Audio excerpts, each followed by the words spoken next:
Hi everyone, it's Neil Patel, and today's another day of LinkedIn Unlocked, where I break down how to generate more followers, turn those business connections into leads and customers. And today we're going to be breaking down the third lesson of the week, which is B2B versus B2C. You can, in theory, use LinkedIn for a little bit of both. Now, if you haven't caught up with the previous lessons, you can go to neilpatel.com/training, click on LinkedIn Unlocked, and that's where you'll find the previous two lessons. Now, before we get started, you have to ask yourself, are you in the B2B space or B2C space? And how to market in each, because that'll help you generate more sales. And we'll discuss, as I mentioned today, B2B versus B2C and how you can use LinkedIn for both of them. So selling B2C includes lower price points, shorter sales cycles, fewer decision makers, selling direct to the consumer.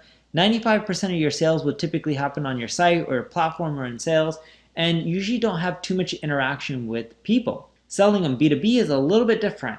It's wholesale, distributions, large chain retailers, you're selling to organizations, much longer sales cycle, higher price points, and typically 80+% of the time, you're going to be having to go through salespeople.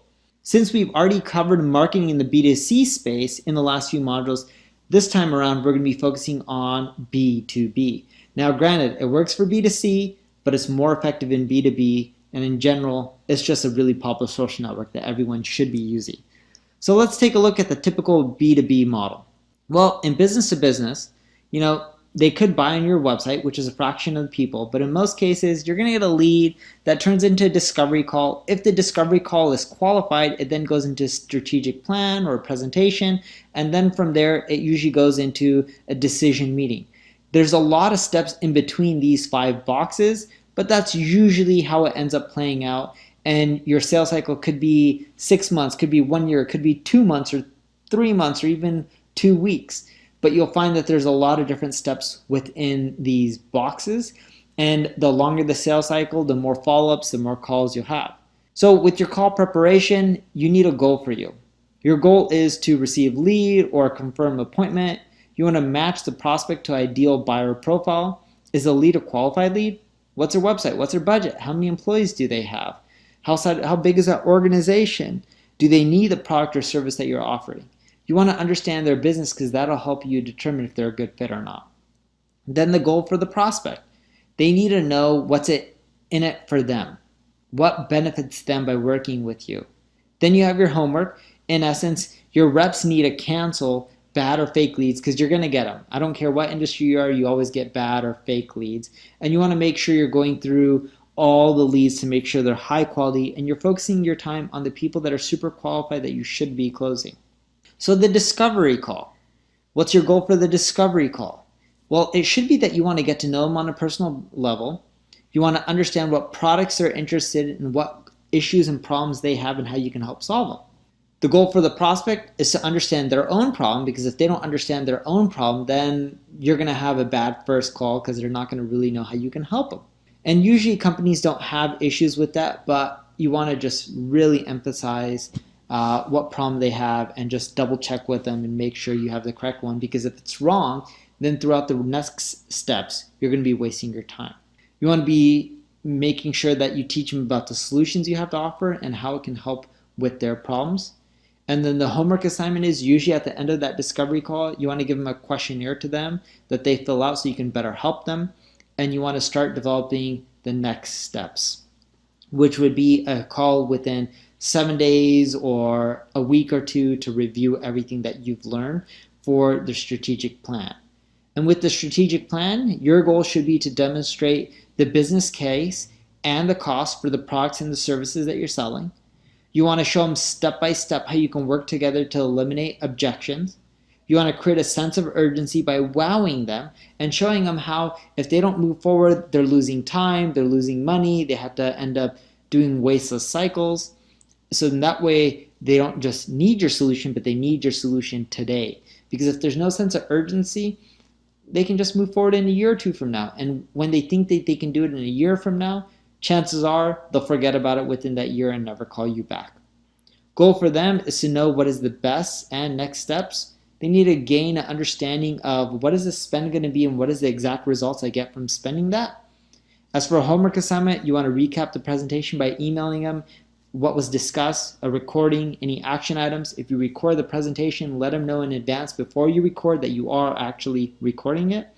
And if there is any way for them to just purchase right then and there without contracts, you can just send them a payment link. For a lot of people, it ends up being you send them a contract. So for my business, once we're done with our strategic plan, we send out a contract right then and there so that way they have time to review it, which then leads into a decision meeting.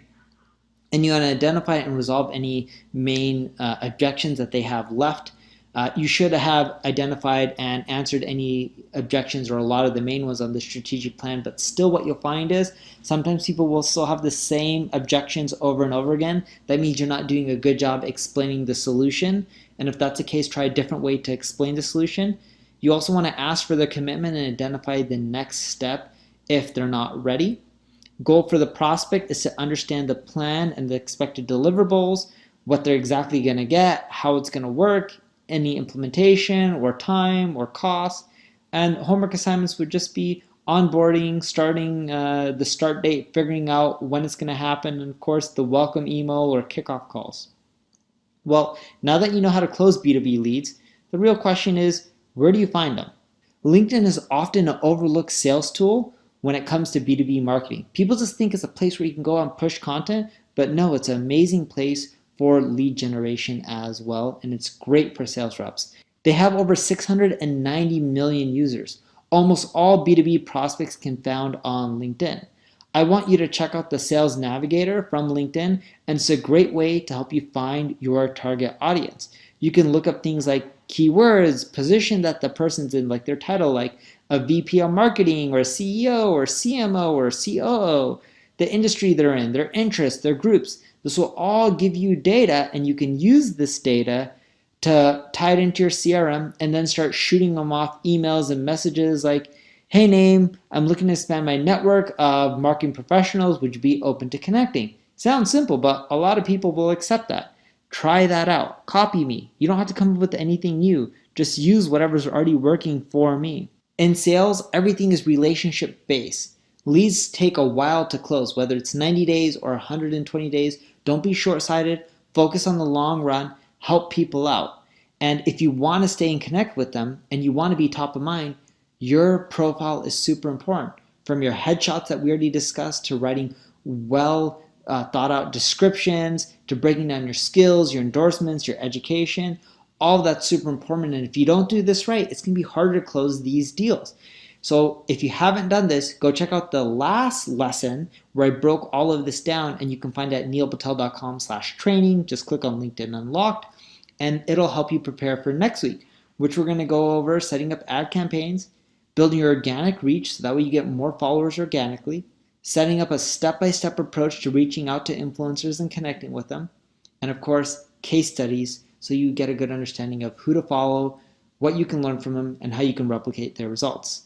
Last minute action items for you, go to neilpatel.com/training, click on LinkedIn Unlocked. This is week 1, the last video lesson in there, and underneath the video you'll find 2 action items. I want you to download and track your leads with the B2B deal tracker, and I want you to download your B2B script and modify it based on your products or services. Thank you for listening in. I look forward to helping you crush it on LinkedIn. Next week, we'll have 3 more lessons for you.